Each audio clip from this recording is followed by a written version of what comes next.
ஊழலுக்கு எதிரான போராட்டத்திற்கு தோல்வியில்லை என்பது உலகறிந்த விடயம். ஊழலுக்கு எதிராக கைகோர்ப்போம் என்பதற்கு இந்திய அரசியலில் அரவிந்த் கெஜ்ரிவாலுக்கு மக்கள் வழங்கிய ஆணை உறுதிப்படுத்துகின்றது. இந்த போராட்டத்தின் கதாநாயகன் கெஜ்ரிவால் தொடர்பில் நியூஸ் போஸ்டின் தொகுப்பு அடுத்து. அரவிந்த் கெஜ்ரிவால் இந்தியாவில் மிக பரபரப்பாக மக்கள் பேசக்கூடிய ஒரு அரசியல் தலைவர். முன்னெப்போதும் இல்லாத அளவுக்கு மக்கள் தாமாகவே முன்வந்து இவருக்கு பேராதரவு கொடுத்துள்ளனர். இந்தியாவின் வளர்ச்சிக்கு மிகப்பெரிய சவாலாக விளங்குவது லஞ்சமும் ஊழலும். அடிமட்டத்திலிருந்து புரையோடியுள்ளது லஞ்சமும் ஊழலும். சில ஆண்டுகளுக்கு முன்னர் இச்சமுதாயத்தில் அனைவரையும் போல சராசரியாக வாழ்க்கையை தொடர்ந்த கெஜ்ரிவால் ஒரு கட்டத்தில் தான் பணியாற்றிய அரசாங்க வேலையை தூக்கி எறிந்துவிட்டு சமுதாயத்தை சீர்படுத்த கிளர்ந்தெழுந்தார். IITயில் மெக்கானிக்கல் இன்ஜினியர் படித்த கெஜ்ரிவால் இந்திய சிவில் சர்வீஸ் தேர்வு எழுதி இந்திய வருமான வரி அதிகாரியானார். இணை ஆணையாளராக பொறுப்பேற்ற கெஜ்ரிவால் ஊழலை ஒழிப்பதில் அரசின் இயலாமை கண்டு வெறுப்படைந்து தம் வேலையை ராஜினாமா செய்தார். வெளிப்படையான நிர்வாகம், மக்களின் உரிமையான தகவல் அறியும் உரிமை சட்டம் போன்ற கொள்கைகளின் அடிப்படையில் தமது சமுதாய பணியை ஆரம்பித்தார். அண்ணா ஹசாரேவுடன் சேர்ந்து தேசிய அளவில் நடந்த ஊழலுக்கு எதிரான போராட்டத்தில் முக்கிய பங்கு வகித்த கெஜ்ரிவால் அனைத்து அரசியல் கட்சிகளுக்கும் சிம்ம சொப்பனமாக விளங்கினார். முக்கியமாக ஊழலில் ஊறிப்போயிருந்த காங்கிரஸ் அரசுக்கு கொடுங்கனவாக இருந்து ஆட்சி கட்டிலில் இருந்து தூக்கி எறிந்தார். ஊழலுக்கு எதிரான ஜன் லோக்பால் சட்டமூலத்தை அமுல்படுத்த கோரி நீண்ட தொடர் போராட்டங்களை நடத்தினார். மக்களால் தேர்ந்தெடுக்கப்பட்ட அரசாங்கத்தை தனி மனிதர்கள் நிர்பந்திக்க கூடாது என்ற விமர்சனங்கள் எழுந்ததால் தனது அரசியல் பிரவேசத்தை தொடங்கினார். 2002ஆம் ஆண்டில் ஆம் ஆத்மி என்ற சாதாரண குடிமகனுக்கான கட்சியை சாந்தி பூஷன், பிரசாந்த் பூஷன், மனிஷ் சிசோடியா ஆகியோருடன் சேர்ந்து தொடங்கினார். 2013ஆம் ஆண்டில் டெல்லியில் நடந்த சட்டமன்ற தேர்தலில் முதன் முறையாக போட்டியிட்டு 70 தொகுதிகளில் பெரும்பான்மைக்கு சற்று குறைவாக 28 தொகுதிகளை கைப்பற்றினார். கெஜ்ரிவால் 3 முறை டெல்லியை தொடர்ந்து ஆண்ட காங்கிரஸ் முன்னாள் முதல்வர் ஷீலா தீக்ஷித்தை எதிர்த்து போட்டியிட்டு அமோக வெற்றி பெற்றார்.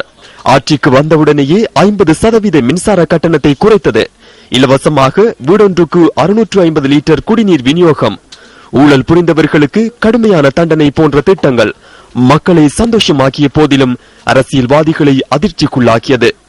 இருப்பினும் தனி பெரும்பான்மையின்மை காரணமாக ஊழலுக்கு எதிரான சட்டமூலத்தை நிறைவேற்ற முடியாமல் போனதால் இந்தியாவில் முதன் முறையாக 49 நாட்களில் ஆட்சியை துறந்து சட்டசபையை கலைத்தார்.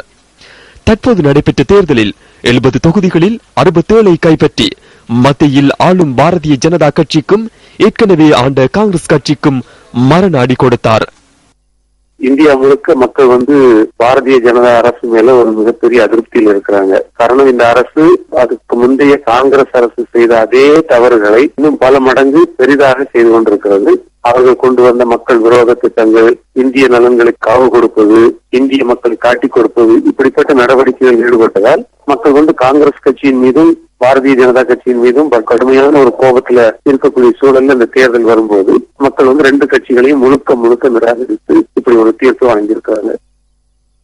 காங்கிரசின் ஊழலை பிரசாரத்தின் மையமாக வைத்து கடந்த பொது தேர்தலை சந்தித்த பாரதிய ஜனதா கட்சி ஊழல் குறித்த எந்தவித நடவடிக்கைகளை எடுக்காததும், ஊழல்வாதிகளுக்கு விரைந்து தண்டனை வாங்கித்தர தவறியதுமே பாஜகவின் வீழ்ச்சிக்கு முக்கிய காரணம் என்று அரசியல் நோக்கர்கள் கருதுகின்றனர்.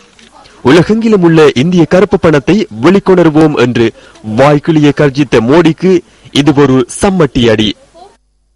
There were a lot of promises which the BJP made coming into the elections until 2014, which not being able to meet, especially once. தற்போது ஆட்சியில் உள்ள பாரதிய ஜனதா கட்சி இந்தியாவிற்கு வெளியேயுள்ள கருப்பு பணத்தை கண்டுபிடிப்பதாக தேர்தல் காலத்தில் உறுதியளித்திருந்தார்கள்.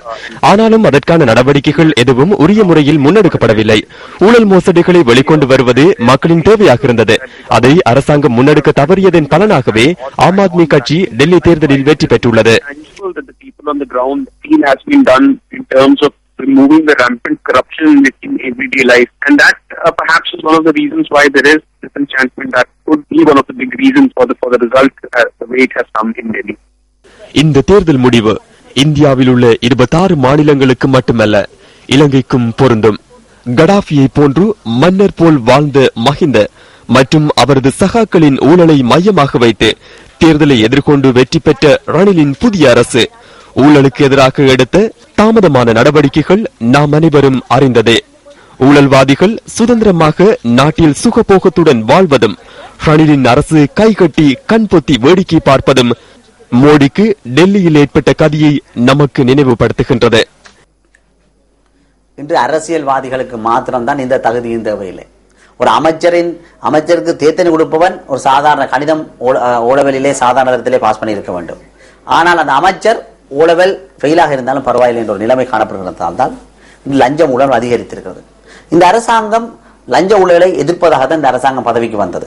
ஆனால் இன்று வரை ஆயுதங்கள் பிடிபட்டிருக்கின்ற பாரிய அளவில், சாராய தவறுகள் பிடிபட்டிருக்கின்றன. ஆனால் இவரையும் கைது செய்யவில்லை. எனவே இந்த நாட்டின் பிரதம மந்திரி ரணில் விக்ரமசிங்கே அவர்களின் தலைமையிலான ஐக்கிய தேசிய கட்சியில் தான் ஜோன் அமர்துங்க அமைச்சரும் போலீசுக்கு பொறுப்பாக இருக்கிறார். பிரதி பாதுகாப்பு அமைச்சராக இருக்கிறவரும் ருவான் விஜயவர்தன ஐக்கிய தேசிய கட்சி. ஆனால் இவர்கள் ஒரு அசமந்த போக்கை காட்டுகிறார்கள். இன்று டெல்லியில் பாருங்கள், அதாவது பாரதிய ஜனதா கட்சி லஞ்ச ஊழலை ஒழிப்பதாக வந்தார்கள். ஆனால் அவர்கள் அதையும் கைது செய்யவில்லை. இன்று என்ன செய்திருக்கிறார்கள்? 2 வருடத்துக்கு முதல் துவங்கிய கட்சியை 70 ஆசனங்களில் 60 ஆசனங்கள் அவர்கள் கைப்பற்றியிருக்கிறார்கள். இதனூடாக மோடி அரசாங்கம் பிரதம மந்திரிக்கு ஒரு தகவலை கொடுக்கிறது. நீங்கள் வந்து புதுசாக இருக்கலாம், ஆனால் நீங்கள் எவரையும் லஞ்ச ஊழலாக்களை கைது செய்யாவிட்டால் டெல்லியில் எப்படி உங்களை தோற்கடித்தமோ அதே மாதிரி மற்ற இடங்களில் தோற்கடிப்போம். அதற்காக அவர் காங்கிரஸை போய் தெரிவு செய்யவில்லை. காங்கிரஸை வேரோடு புடுங்கி எறிந்திருக்காங்க. சோனியா காந்தி அரசாங்கம் வேரோடு புடுங்கி எறியப்பட்டிருக்கிறது என்ற லஞ்ச ஊழலின் பிறப்பிடமாக சோனியா காந்தியை பார்க்கிறார்கள்.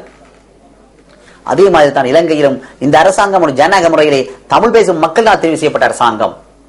இந்த அரசாங்கம் மும்பை நீண்ட காலம் ஆட்சியில் இருக்க வேண்டிய அரசாங்கம்.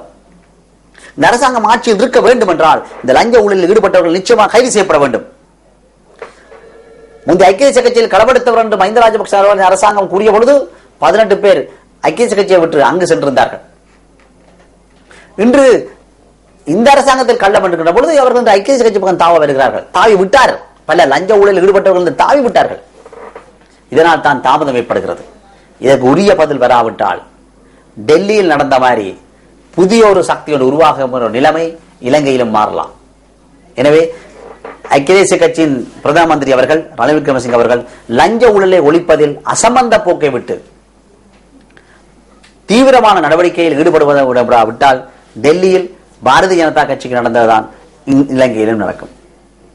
இனியாவது இந்த ரணில் அரசாங்கம் விழித்துக் கொண்டு ஊழல் மற்றும் ஊழல்வாதிகளுக்கு எதிராக தனது நடவடிக்கையை துரிதப்படுத்தும் என்று நம்புவோம்.